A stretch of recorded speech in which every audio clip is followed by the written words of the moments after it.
pandeiro. This is one of my favorite samba instruments, and it appears quite a bit on Love and Protest. I knew that when I started writing for this album that I wanted it to be different than anything I had ever released, and I kind of knew it would be because I was deep into Afro-Brazilian music at the time, specifically samba in the most stripped down sense, where it's just percussion instruments like these that are holding the groove, and each instrument has their part. So I wanted to incorporate that in this album and not have drum kit, which has been a part of my sound pretty much as long as I've been making music for 25 years. I wanted to veer away from that a little bit and strip things down and let the percussion instruments do or fill the role of the drum kit, which was raised a few eyebrows for some of my friends. Like, really? You're not going to have kit? Like, really? Like, no hi-hat? Like, for real? Yeah, for real.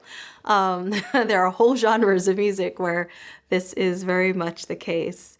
But, I won't lie. It took me time to weave in some of these elements without it feeling forced or contrived or like appropriation. So it kind of just developed organically over time as I kept writing and learning how to play some of these instruments myself and what the role of each of them is and that kind of thing. I think part of the reason that I feel so at home with Afro-Brazilian music is because there are these themes and rhythms that come up in music on the West, regardless of what country, because of the transatlantic slave trade. So wherever slaves were brought, they brought certain elements of West Africa with them. And so some of these rhythms and call and response and this type of thing, even though I don't speak Spanish and don't necessarily understand everything that's happening in like Afro-Cuban music per se, and I don't speak Brazilian Portuguese very well, it feels like home still because of some of these common elements. And I think that's really neat. And that's something that I really look forward to exploring more as the days go by. For separation, thine hast no favors. I didn't burn it with no time. With whispers and roars of the thunder. All night, I always do try. Yeah, so High Tide started with a guitar part. In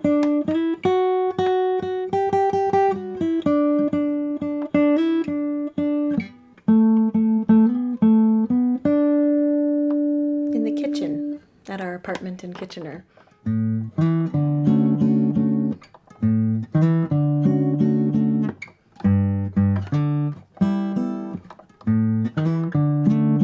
So some people found this hard to play at first, especially if there was no drummer on the gig, because nobody plays the one. I don't play it on my guitar part, and the bass doesn't play it either. So yeah, it was a bit precarious at first. One, one, one, one. And for me, playing it solo and trying to get it together on guitar, I mean, I still don't really have it some days because I don't play as much these days because of COVID-19.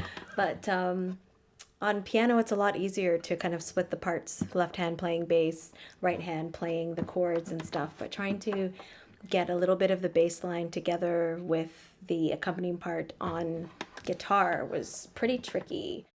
A lot of the music that I was listening to and quite frankly falling in love with while I was making it didn't have drum kit at all. It's samba instruments, percussion instruments that are layering their parts to make the groove.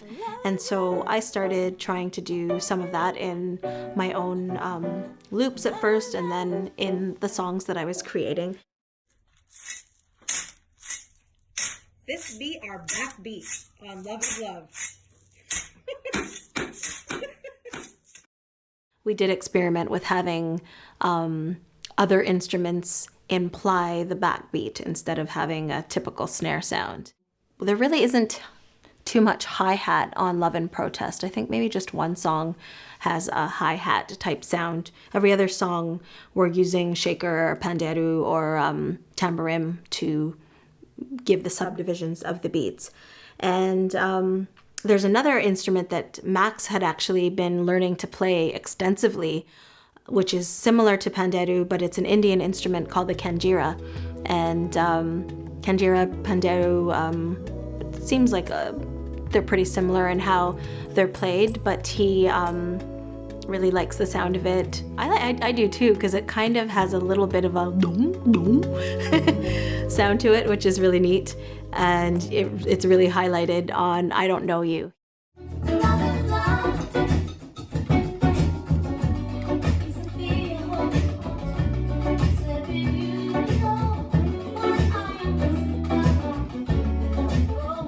When I thought of who would do a good job of making this song sound exciting and have that perfect blend of jazzy, funky, soul type vibes, Dave Thompson came to mind. He has played on a lot of my recordings, both my first album, second album, and my Christmas single, Merry Christmas. So it was nice to have his fun and bubbly energy back in the studio again and hear him sort of put together what I had laid down on my demo with guitar, and of course just bring finesse and the polish that he does. And yeah, he's just really, really fun guy to work with. Do you want to sing with Abena? Love is love, love is love.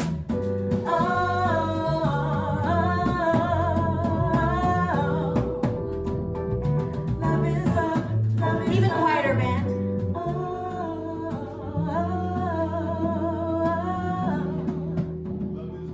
Love is love, love is love.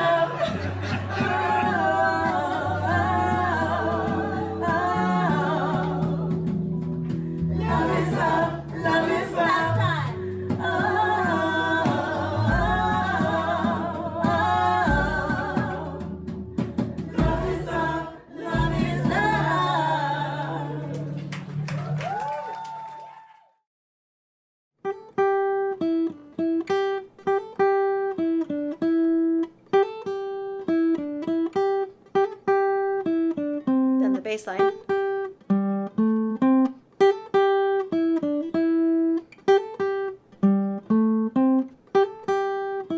I don't have any songs quite like The Common Story. It started with a samba groove because I was super into samba. I still am super into samba, and I had been experimenting with playing percussion parts and looping them, and this song came from one of those ideas.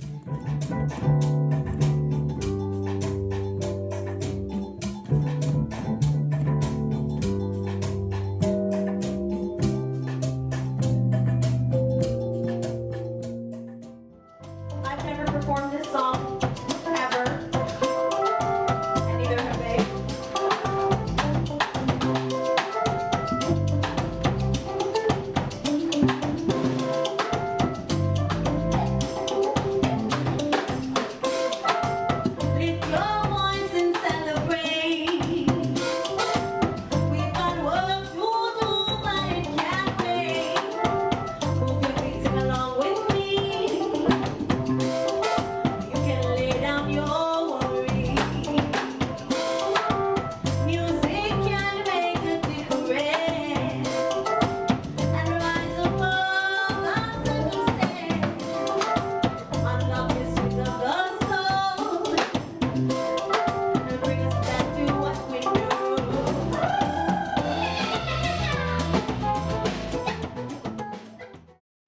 I wanted to have an outro that felt kind of like a warm hug and that just wrapped up the sentiment of the song and brought it all home. Can we find common ground, basically, is the point. And if we're not going to start today, then when?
Wanna know if you'll stand by me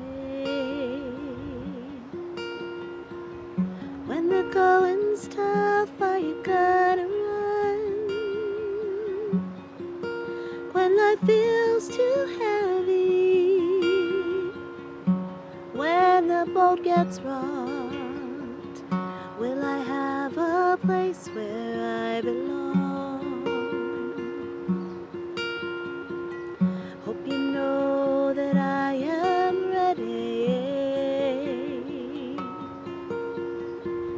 When you falter, I'm not gonna run. When life feels too heavy, when you come undone, you will have a place where you belong. Everyone's lost and uncertain. We all have tales, we have scars. Only way to stop hearts from hurting is to lay down our arms. Ooh, there's a place